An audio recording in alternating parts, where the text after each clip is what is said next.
नमस्कार, मैं हूं नंदिता कुदेशिया और आप देख रहे हैं टीएनपी इंडिया। मंथन में आज बात करेंगे महंगाई के खेल की। पिछले एक साल में महंगाई की पिच पे खाद्य तेलों के अलावा आटा, दाल, दूध, चीनी, यहाँ तक कि नमक ने भी शानदार पारी खेली। इनके शॉट्स इतने तगड़े थे कि आम आदमी के हाथ से उनके किचन का बजट ही फिसल गया। आवश्यक वस्तुओं की कीमतों को होल्ड करने में सरकार पूरी तरह से नाकामयाब रही। तो महंगाई की वजह से लोगों के जो किचन है उनका बजट लगातार बढ़ता ही जा रहा है। खाने का तेल तो पहले से ही महंगा था, लेकिन अब मसालों के दाम भी बढ़ने लगे हैं। 2022 में अब तक हल्दी, धनिया और जीरे के दाम में 25% का उछाल दर्ज किया गया है और पिछले साल के मुकाबले अगर देखें तो इन मसालों की कीमत में 71% की बढ़ोतरी दर्ज की गई है। 15 जनवरी से हल्दी की आवक शुरू हो गई है। बावजूद इसके 2022 में अब तक इसके दाम घटने की जगह 5.12% बढ़ गए हैं और पिछले एक साल में 41.54% का उछाल दर्ज किया है हल्दी के दामों में। वहीं जीरे की बात करें तो 2022 में अब तक 25.16% का उछाल देखा गया है इसकी कीमत में और पिछले एक साल में 54.6% का उछाल आया है। धनिया की कीमत में 23.21% की तेजी इसी साल देखी गई है और पिछले एक साल के मुकाबले तो 70.82% का उछाल देखा गया है। मार्च में जीरा और धनिया की नई फसल की आवक के साथ ये तेजी थोड़ी सी थम सकती है, लेकिन उसके बाद उछाल देखा जाएगा। अगले 6 महीने में हल्दी की कीमत 12,500, जीरा की 25,000 और धनिया के 18,000 रुपए प्रति क्विंटल तक जा सकती है, यानी कि इनकी कीमतों में 24 से 26% का उछाल देखा जा सकता है। पिछले 2 महीने महंगाई के लिहाज से भले ही थोड़े से राहत देने वाले रहे हों, लेकिन पिछले साल के मुकाबले इस साल ये जो महंगाई की आग है वो बुझने के बजाय और भड़की है।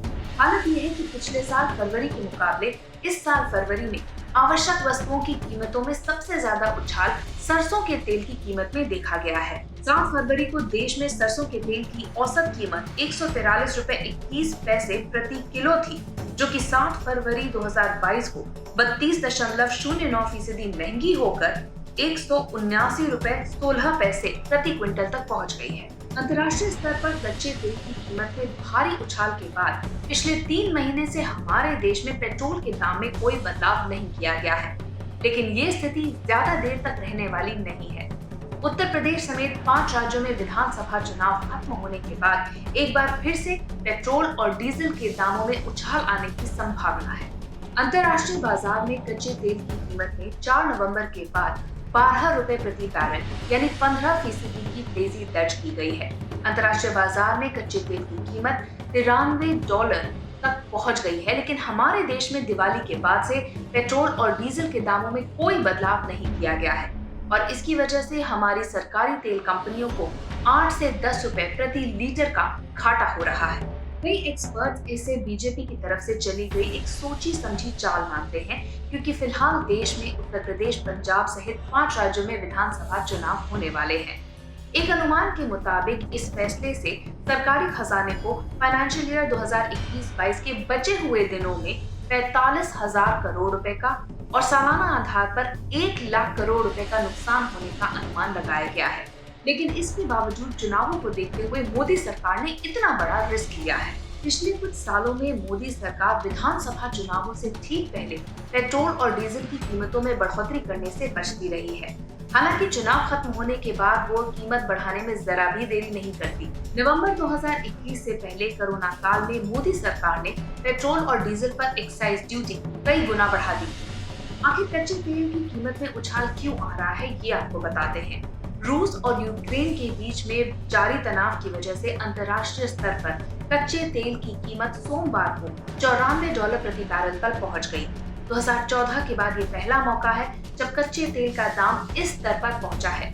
हालांकि एनालिस्ट का मानना है कि अगर रूस और यूक्रेन के बीच में ये तनाव इसी तरह जारी रहता है तो आने वाले वक्त में कच्चे तेल का दाम $125 प्रति बैरल तक पहुंच सकता है।